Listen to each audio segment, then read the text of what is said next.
আসসালামু আলাইকুম রহমতুল্লাহি ওয়া বারাকাতুহু।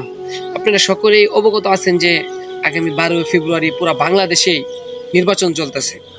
তো আপনিও তো ভোট কেন্দ্রে যাবেন এবং ভোট দিবেন। তবে মনে রাখবেন আপনার ভোট আপনার আমানত। আপনি কাকে দিবেন বুঝে শুনে দিবেন। দেখেন প্রিয় ভাই, আপনার একটা ভোটের কারণে যদি কোনো ব্যক্তি বিজয় লাভ করে, সে যদি অসৎ লোক হয়, তাহলে সে যতগুলা পাপ কাজ করবে, সে যতগুলা দুর্নীতিবাজ কাজ করবে, সবগুলোর ভাগীদার আপনি হবেন। সে যদি দর্শন করে, সে যদি চাঁদাবাজি করে, সে যদি বিশাল বড় বড় অনৈতিক কাজ করে, তো সেইগুলার গুনার ভাগীদার সে আপনি হবেন। আপনি যখন মৃত্যুবরণ করবেন, কবরে শুয়ে শুয়েও সে যতগুলো খারাপ কাজ করবে, সেইগুলোর সেই খারাপ কাজগুলোর গুনার ভাগীদার আপনি হবেন।